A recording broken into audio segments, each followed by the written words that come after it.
Coming up on R&B Reviews, Kevin Costner has the stressful task of assembling an American football team on draft day. It's my review coming.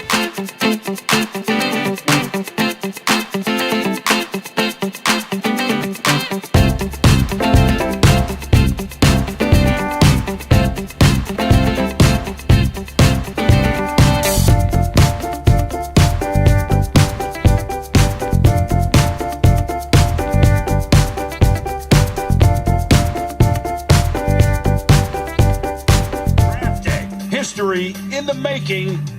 224 young men are about to become players in the National Football League. Let's talk about the draft. I need you to make a splash, Sonny. If you can't do it, then I have to do it. Just to be clear here, you're threatening to fire me, right? There's no such thing as a sure thing. At the end of the day, all that matters is what you think. Every year, someone comes out of this looking like a donkey. Can you hear me? Yeah. Good, because tomorrow I got a feeling it could be you if you don't make this deal. Kevin Costner is a general manager who has the opportunity to build his team within a day in draft day. Hello, I'm Rob. Thank you very much for checking out R&B Reviews. Draft Day is a comedy drama in which we spend a whole day following Costner's character, Sonny Weaver, as he deals with the stress of getting a football team picked. So far, this is one of my favorite movies this summer because it combines suspense with some smart dialogue and dry humor, as well as a sort of insider look on the whole process. Kevin Costner gives a credible performance as Weaver. He is the general manager for the Cleveland Browns, and he's deciding what to do when his team acquires the #1 draft pick in the upcoming NFL draft. He has 24 hours before he has to send his decision on the TV show. One of the things that I liked about Draft Day is that there's different stories happening with Sonny, and they all tie in very well together. We see him deal with players or their agents constantly calling Sonny, asking him to keep them in mind. We also see a lot of background deals going on with the other team managers, plus Frank Langella plays the egotistical Browns owner who is beating Sonny over the head with details that they have to sell tickets for the upcoming season. Fans and media hosts throw their 2 cents in, and to make matters worse, some of Weaver's drama goes on involving his assistant Allie, played by Jennifer Garner. Another thing that I liked about Draft Day was how creative the story is told.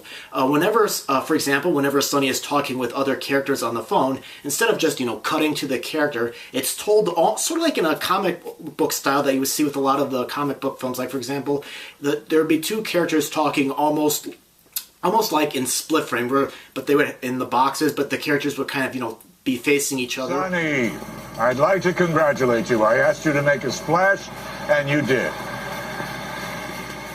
Is everybody still there? Anthony, how do you already know about this?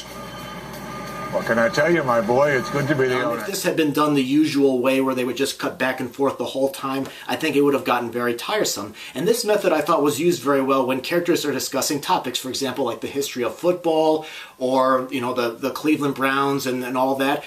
What they would do is they would have archival footage on one side of the screen and then they have the character talking on the other. I thought it was a very good way of trying to explain something to a movie-going audience without confusing them. The cast was also pretty excellent. In addition to Costner and Garner and Langella, we also have Denis Leary, who is the Browns coach, who is constantly at odds with Costner's character. Well, I guess that's settled. Yeah, it may be. We're still going to have to take another look at this kid and everything there is to know about him before I can feel good about what we just risked.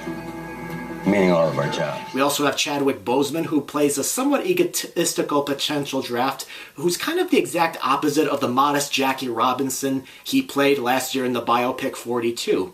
The dialogue is very snappy, and you do, over time, feel the pressure that Sonny is under. There's also comedy relief from an intern played by Griffin Newman, who is trying to fit in with all this madness going on.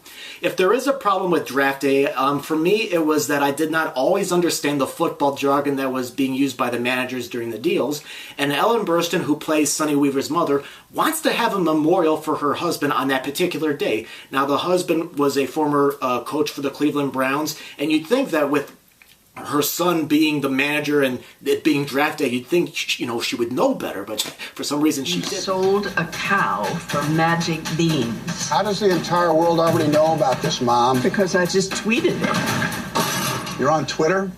You're not. But I think Draft Day may resonate better with American football fans. It's not quite on the same level as Moneyball that was made a few years ago with Brad Pitt as a baseball manager, but I thought it was a very entertaining way to spend a couple of hours. It was well acted, it had a lot of drama and conflicts going on, good comedic moments, and some of the dialogue I thought was very well written, and I really liked how director Ivan Reitman as well as the editors tried creative things to tell the story. So overall, I'm going to give this movie a modest see it in theaters rating. Alright, so that's my review of Draft Day. Go ahead and post your comments about the movie or about the video. You can also check out other movie reviews by visiting the main R&B Reviews page. You can check out all of them. There's about almost 500 of them, so feel free to check them out as well. And if you are interested, please consider being a subscriber. We do try to give informative and introspective reviews of movies in theaters as well as out on DVD. Thanks very much for watching.